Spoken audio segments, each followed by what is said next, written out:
অফিসের বসকে, বসের বউ ছিল ওখানে, সবার সামনে মানে পদস্থ কর্মকর্তা পলাশের অকাল মৃত্যুতে অপরাধীর কাঠগড়ায় যুক্ত হয়েছেন তার জন্মদাত্রী মা। গল্পের শুরুতে এমনটাই জানা যায়, মায়ের কারণেই অতিষ্ঠ হয়ে নিজের জীবন নিজেই ধ্বংস করেছেন পলাশ সাহা। কেননা সে সুস্মিতার সঙ্গে পলাশের সংসার করতে দেয়নি। কিন্তু বিষয়টি আসলে শুধুমাত্র এরকম নয়, যে তথ্য এবার নিশ্চিত করেছেন পলাশের কর্মরত অফিস সহকারীরা। চূড়ান্ত তথ্য অনুযায়ী এই ঘটনার আসল ভিলেন সুস্মিতা নিজেই। যাকে মনে করা হয়েছিল ভিকটিম, তিনি আসলেই মূল অপরাধী, এমনটাই তথ্য দিয়েছে পলাশের পাশের ফে প্রকাশ করেছে প্রথমবারের মতো। কি বলা হচ্ছে দেখুন, যা জানলে যেন আপনি সত্যি অবাক হবেন।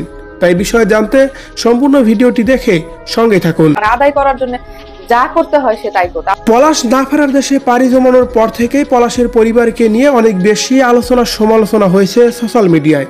বলা হচ্ছিল পলাশের এই করুণ পরিণতির জন্য একমাত্র দায়ী হচ্ছে তার মা। কিন্তু এবার যেন সেই আলোচনাকে পিছনে ফেলে নতুন করে বেরিয়ে আসলো গোপন তথ্য সুস্মিতাকে নিয়ে। আর সেখানে বলা হচ্ছে শুধু পলাশের মা নয়, সুস্মিতার কারণেও পলাশের এই করুণ পরিণতি হয়েছে। তথ্য কেটে জানা যায়, পলাশের মা এবং খুব ভালো একটা মানুষ ছিলেন না। তিনিও চাইতেন ছেলেকে সবসময় নিজের আঁচলে বেঁধে রাখতে, যাতে করে সংসারে কোনো প্রকার সমাধান করতে পারেনি শেষ পর্যন্ত এসেও।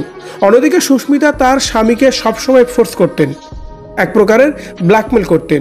প্রতিবেশীদের কাছ থেকে জানা যায়, পলাশ তার অফিস শেষ করে ঘরে আসার সঙ্গে সঙ্গেই ঝগড়া ফাসাদ তৈরি হতো।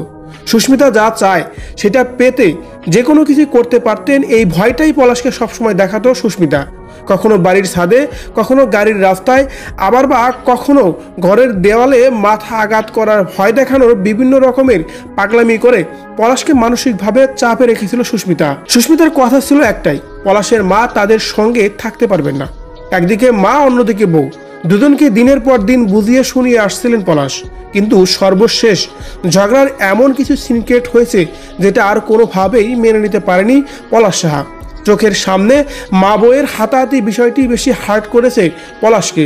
আর তার চেয়েও বড় বিষয়টি ছিল, পলাশ যেই দিন চলে গেলেন তার আগের দিন পলাশের অফিসে গিয়ে যা তা ভাষায় গালিগালাজ করেছিল সুস্মিতা।